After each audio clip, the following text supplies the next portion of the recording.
Bom, vou contar um pouquinho sobre o histórico do Coletivo 302. Antes da criação do grupo de fato, a gente já havia tido experiências pessoais e profissionais anteriores, né? Uns com os outros, os integrantes. A gente já havia estudado teatro juntos, já se conhecíamos há alguns anos, e aí em determinado momento da trajetória pessoal de cada um,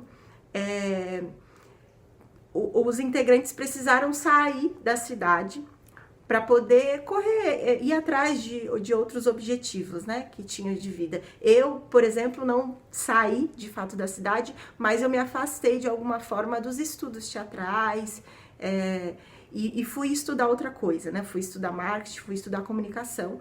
E aí depois desse tempo, né, desse ato de todos nós estarmos ou fora da cidade ou fora das atividades artísticas de alguma forma, a gente se encontra em 2014. Na verdade, a gente nunca deixou de ter um contato, né, de fato. Mas aí, no finalzinho de 2014, mais especificamente na mesa de um bar, que nasce o primeiro resquício do Coletivo 302. Então, todas as nossas experiências pessoais, elas foram importantes para poder criar o grupo e tudo que o grupo pensa, né, hoje.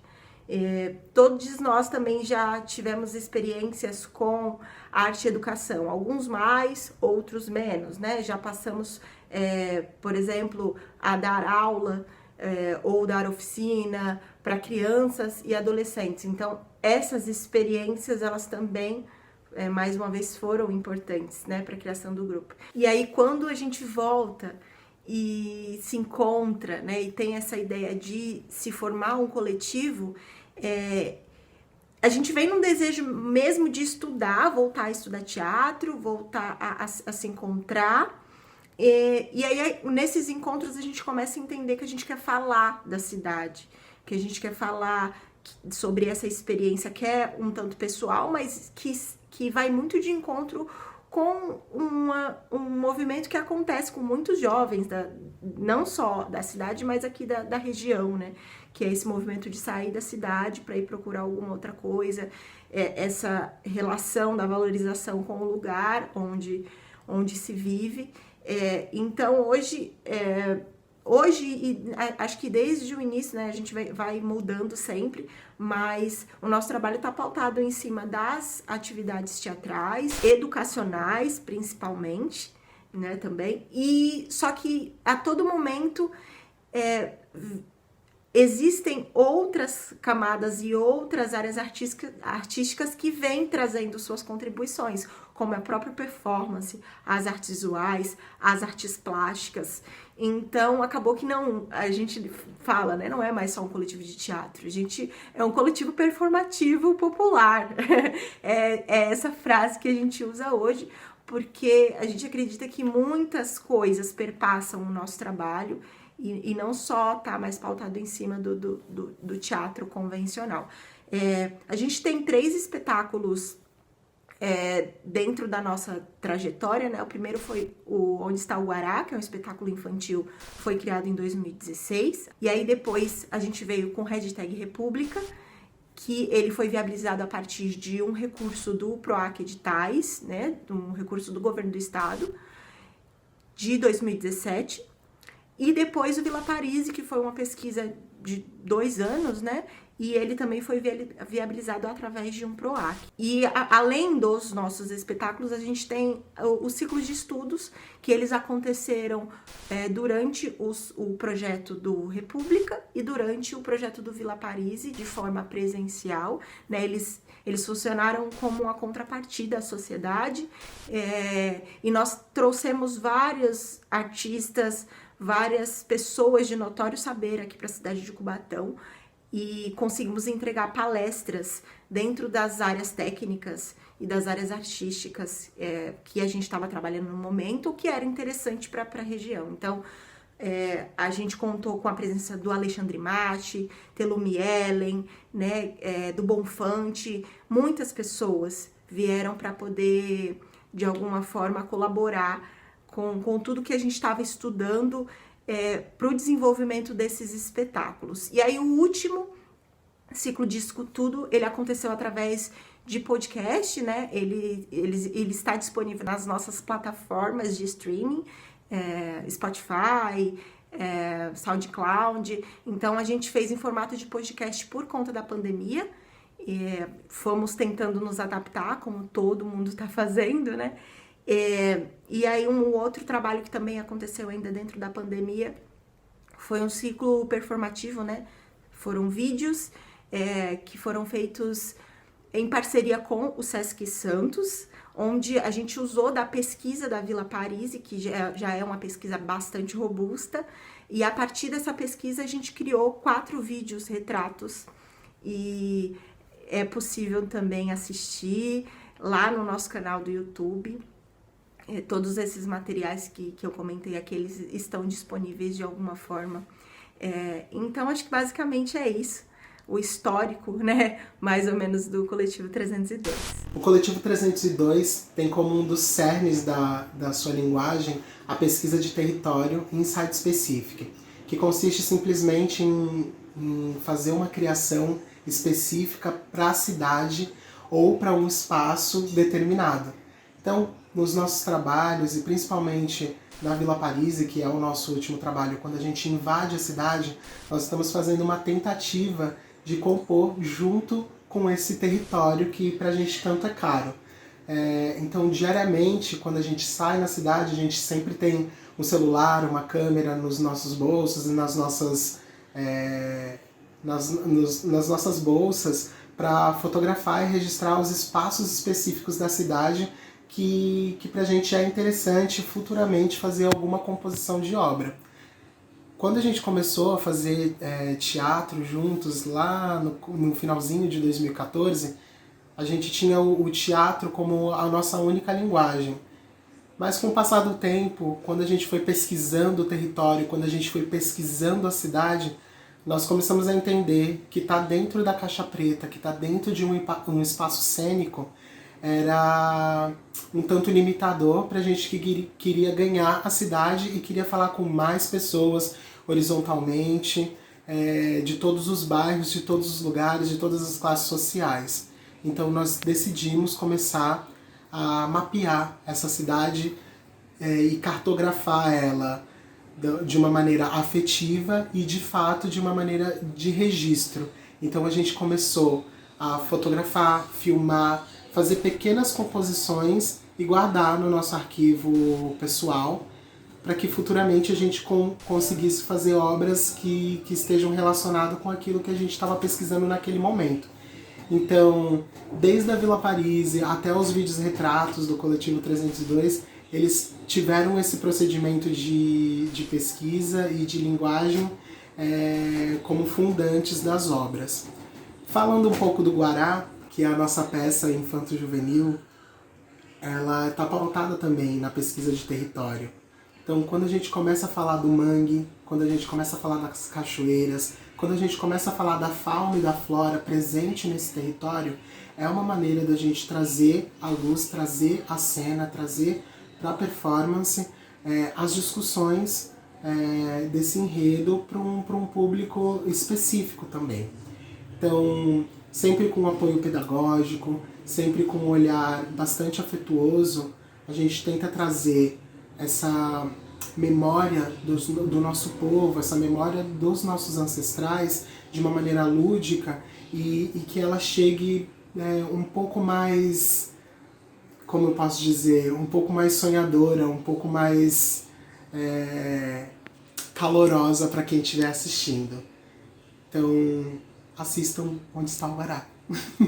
O espetáculo Onde Está o Guará, ele surgiu em 2016 como o primeiro espetáculo do 302, de fato. A gente montou ele para participar do programa chamado Cubatão Plural, que era um programa da prefeitura aqui da cidade de Cubatão, em parceria com a Secretaria de Cultura e a Secretaria de Educação.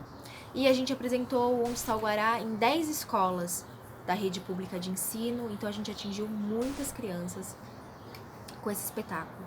E a gente teve a ideia de montar esse espetáculo porque justamente a pesquisa do Coletivo 302 é pesquisar a cidade, né? Tanto ambiental, tanto social, historicamente, afetivamente, no lugar de representatividade. Então a gente queria levar isso para as crianças também, né? Não só para os jovens ou para os adultos. É muito importante quando a gente fala de representatividade, fala de afetividade e de território com a criança, né? Porque ela já vai crescer com outro olhar, com uma nova visão do lugar em que ela vive. Então a gente decide falar da história do guará vermelho, que é essa ave, símbolo da cidade de Cubatão, que em determinado momento da história ela tem que ir embora da cidade, né? Por conta de questões ambientais, mas depois ela retorna, e ela retorna como símbolo dessa recuperação ambiental. Então na peça Onde Está o Guará a gente conta isso pela visão do guará vermelho. Então, de forma bem lúdica, bem criativa, bem fantasiosa, educativa também e prazerosa, a gente conta a história dessa ave tão importante aqui para nossa cidade, né? E como ela foi criada em 2016 e o Coletivo 302, com o passar dos anos, vai pesquisando cada vez mais, vai se aprofundando cada vez mais na história de Cubatão e adquirindo novas sensações, novas pesquisas. Então toda vez que a gente vai revisitar o guará vermelho, né, Onde Está o Guará, a gente também traz uma nova roupagem para o espetáculo. Então o espetáculo ele sempre vai mudando, sempre vai se modificando. E porque o teatro é isso também, né? O teatro é esse lugar vivo, esse lugar que se a gente estagna e fica no mesmo lugar, não muda, não faz muito sentido, né? Então, tudo que a gente vai adquirindo de novo, a gente também leva pro espetáculo Onde Está o Guará. Então, ele sempre vai ganhar uma nova roupagem cada vez que for revisitado. Então, o Onde Está o Guará, que foi lá em 2016, não é o mesmo Onde Está o Guará de hoje em dia, sabe? E principalmente agora, na pandemia, né? Agora, com essa pandemia, a gente acabou pensando num formato online pro guará vermelho, pro Onde Está o Guará, o guarazinho, como a gente chama carinhosamente, em formato de contação de história. Então, não vai ter mais a presença dos atores reais, por exemplo. Vai ser uma contação de história com miniaturas, com objetos reaproveitados, com objetos que com certeza iriam pro lixo, que não seriam vistos com possibilidades, com um olhar de transformação, com um olhar de ludicidade.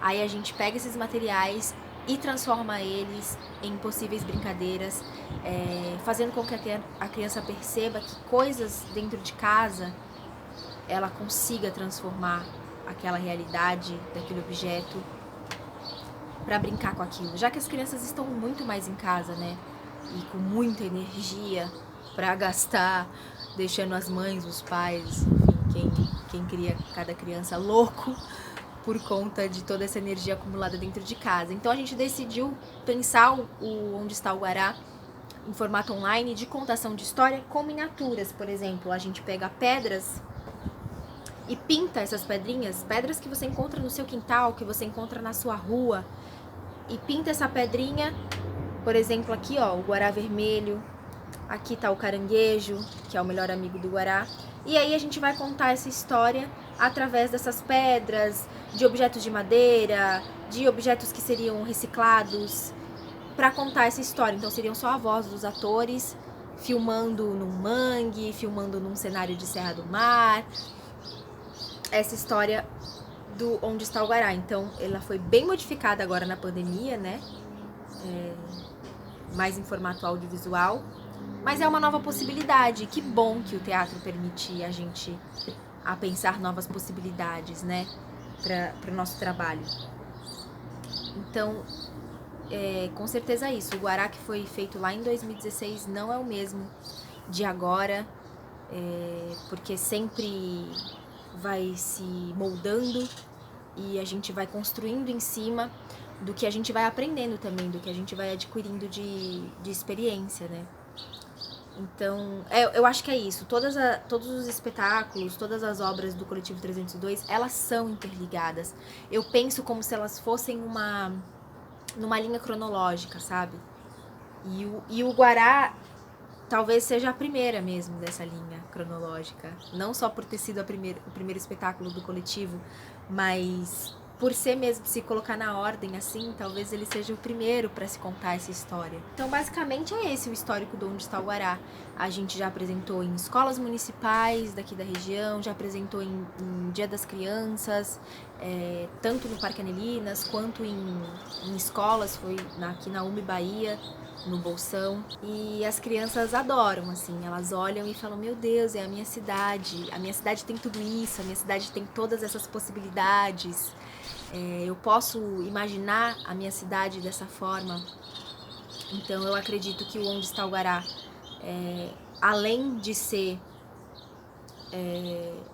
uma questão artística, né, e prazerosa para a criança, além de ser educativo por contar as lendas, por contar a história da cidade, ele também é afetivo, né? Ele pega por esse lado da afetividade, da representação, de amar sua cidade, de cuidar da sua cidade, cuidar do lugar em que você vive.